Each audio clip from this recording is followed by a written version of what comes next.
कॾहिं खिलंदो आहे ऐं कागर ते कुझु लिखंदो आहे। ख़बर न आहे हू किथां ईंदो आहे, पर हू स्टेशन जे उत्तर तरफ़ रेल जे पटरियुनि विच में हलंदे हलंदे सिगरेट जे धुएं वांगुरु गुम थी वेंदो आहे।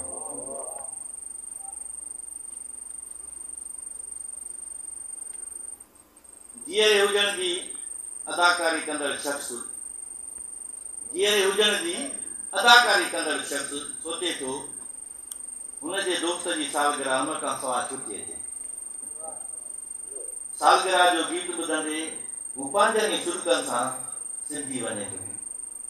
यादि जी छुरी केक बदिरां हुनजे दिलि ते फिरे थी। हू पंहिंजे दोस्त जे नाले जो केक दरिया खे हथे अचे थो। ज़िंदगी ऐं मौत जी गॾियल तब्दीलीन बाबति सोचींदड़ माण्हू यादि करे थो त दिसंबर जे आख़िर में हुनखे ख़ुदकुशी करणी हुई। पोइ हुन छो न कई? पर हू जीअरो बि त कोन आहे। हुन पाण खे सम्झायो त हुन पढ़ियो त मां हैरान थी वियुमि त हिन यानी रीडर तौर इन नज़मनि खे केरु ईअं बि सम्झी सघे थो। मुंहिंजे लाइ लिटरेचर जो हिसो, पर हुन हिकिड़ो दोस्तीअ ऐं प्यार ऐं मोहबत जे हवाले सां जेका हुन तावील कई त मां ॾाढो इम्प्रेस थियुमि। बहरहाल मूंखे ओॾी महिल सुञाण जो टाइम लॻो, छो त उतां उथी पोइ मां इदरीस जेको ई पहिरियों जेको आहे भॻासीं हिते आयासीं ऐं पोइ साईं जी सालगिरह थी वग़ैरह वग़ैरह ॻाल्हि आई वई थी वई। मूं सोचियो त इहे सभई हथ कबा। पोइ अचे मां इहे ॻोल्हियां, पोइ मुंहिंजनि पननि मां ही तक़रीबन मूंखे कोई 125 जे क़रीब एतिरा नज़म मिलिया। अञा बि मुंहिंजी ॻोल्हा माना पोइ मूं थकिजी पियुमि त रखियासीं। उन्हनि मां मूं 91 सिलेक्ट करे ऐं तव्हां किताब छपायो। पर किताब छपाइण जे लाइ मुंहिंजी आइडिया इहा आई त सॼो किताब कारो हुजे, टोटल किताब। इहो मुनीर मां वेही बहस कयोसीं किताब इहो छपायूं था, इन किताब जो नालो था रखूं हिकु उदास किताब। उनजो सब टाइटल हूंदो इर्फ़ीअ जे लाइ 91 नसीब। ऐं किताब सॼो ब्लैक हूंदो, टाइटल बि ब्लैक हूंदो, पेजिस बि ब्लैक हूंदा। त चयोसीं ठीकु आहे। मां जॾहिं इहो सॼो तय करे तव्हां सेकंड मां जामश्वरी आयुसि त मिटे फ़ोन करे ॿुधायो त हिकु उदास किताब अथव, अमृता प्रीतम जो किताबु आहे एक उदास किताब। तूं इहो नालो कीअं रखंदो? पोइ वॾो मसइलो थी वियो। हाणे छा कयूं? उनजा मां उनवान मटाए ऐं लिखियो इरफ़ान वज़ीर इर्फ़ीअ लाइ पहिरियों नज़म, इर्फ़ीअ लाइ ॿियो नज़म, इर्फ़ीअ लाइ ईअं 5 ई लिखियासीं। उहे छपिजी विया। ॻाल्हि थी वई। मुंहिंजो ध्यानु हेॾे कोन वियो त पोइ मां वरी ॻोल्हियां त वरी ॿिया नज़म बि हूंदा।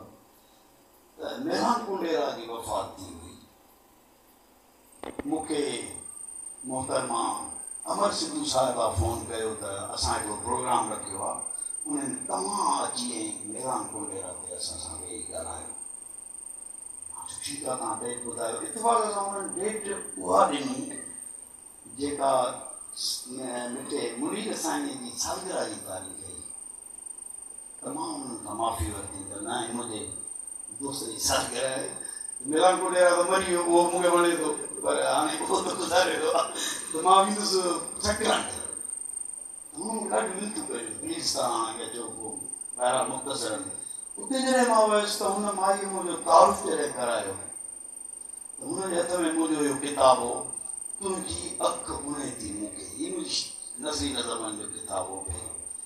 उन खां हुन तारुफ़ करायो। तारुफ़ त हुन मूंखे काफ़ी मुतासिर कयो। पर जॾहिं हुन सॼे किताब मां जेको माण्हू सालगिरह ख़ुदकुशी है, कंहिं बि नौजवान जी जेका ख़ुदकुशी आहे उनजो ग़म ॿिनि हस्तियुनि खे थींदो आहे। हिकिड़ो उनजी सुरेत खे ऐं ॿियो उनजे दोस्त खे। उहा ख़बर कान्हे त इरफ़ान जे सिलसिले में कंहिं सुरेत जो ज़िक्र आहे या न आहे, उनखे मां कहिड़ी ॻाल्हाईंदुसि वकर। पर मूंखे ख़बर आहे त हुनजे ग़म जी जेका गहराई आहे उनखे पूरी हिसासियत सां, पूरे आर्टिस्टिक अंदाज़ में ॿिया करे एक्सप्रेस कयो आहे। ॿी ॻाल्हि जेका कंदुसि त हीअ अजीब ॻाल्हि आहे पोइ जॾहिं नओं किताबु शाया थींदो आहे दोस्तो साथियो, उनजी पधराईअ ते असांखे ख़ुशी थींदी आहे त हिकिड़ो नओं किताबु वजूद में आयो आहे। हीअ अजीब किताबु आहे जंहिंजी पधराईअ ते मूंखे ख़ुशी न पई थिए। हुनजो कंटेंट जॾहिं मूं ॾिठो आहे ऐं तव्हांजी जेको गुफ़्तगू ॿुधी आहे, हिकिड़ी अजीब सोगवारियत आहे। हीअ अजीब हिकिड़ी महफ़िल आहे जंहिंमें सोगवारियत ई सोगवारियत आहे। त सॼी सिंध में इरफान जा वो जॾहिं शुरू में जनती शुरा सां उन्हनि जो लाॻापो हुयो त उन्हनि शाइर हिसाब कढंदा हुआ 54-55 तारीख़। उनमें हुन मोहम्मद इब्राहिम जोए ते तनक़ीद जेका कई, उनमें इहा तनक़ीद बि शामिल हुई। ही मेरा हिसाब में आज़ाद नज़म छपे थो जेका शाइरी आहे ई कान।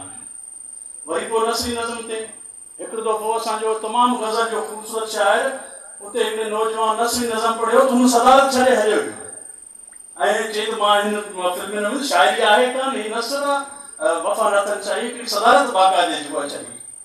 सो इन नज़म जे लिखण जे इन सिन्फ़ जे लाइ बि उन्हनि अदीबनि जेके तरक़ी पसंद, जेके रोशन ख़्याल, जेके अदब जे तख़लीक़ी अदब जा हामिया, उन्हनि जेको आहे भरपूर कोशिशि कई त इन शइ खे जेका बि सिन्फ़ अचे, जेका फिक्र अचे, उनजे लाइ इज़हार जी ऐं उनखे आज़ादी हुजे।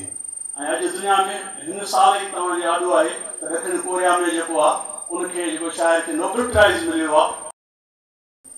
अॼु छो चई सघे थी हिकिड़ो ख़ूबसूरत छोकिरो सो किताब खणी आयो आहे, वरी हिते क्लासरूम में विराए थो में ॿारनि छोकिरनि मजमात चई मां एड्रेस में वरिती अथसि, पुराणा हाला में पढ़े थो, उमिरि जो नंढो आहे।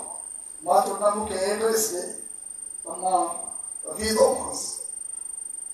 साईं अर्शद खां एड्रेस वठी ऐं पोइ मां इरफान मेहदीअ सां पुराणा हाला जे स्कूल वियुसि ऐं उते वञी हुन सां मां मिलियुसि।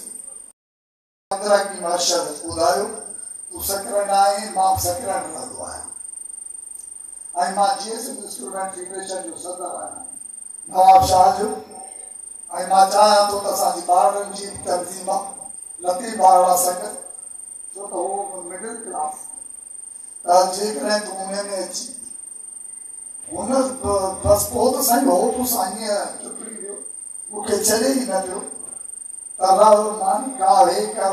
पोइ मां चयोमांसि न मूंखे न उहो छोकिरो, मूंखे सईदाबाद में छोकिरो कोन्हे। चई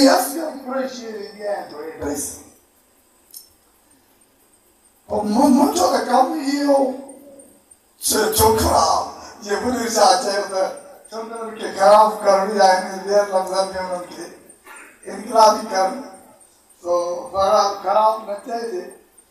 तो मां हुनखे चयो, मूंखे चई त न बिल्कुलु सईदाबाद में तोखे मां अहिड़ो ॾींदुसि ऐं मां पुराणा हाला में आहियां। मां चयोमांसि हेॾे मां सॼा छोकिरा हथ करे छॾिया आहिनि, इन्हनि सां तोखे मिलाईंदुसि। पोइ ॾाढो ख़ुशि थियो। मां हाला ऐं नौशहरे जे विच में क़ाइम मुफ़ासिले मां हिकु अहिड़ी रसी ठाहियां थो जंहिंसां मां पाण खे अगस्त जे आख़िर में फांसी ॾींदुसि। पर जहिड़ो रहिजी वियल माण्हू नेठ अहिड़े न रसियुनि में ॿधिजी थो वञे जिते ॿियूं हयातियूं हुन सां निकिरी थियूं पवनि।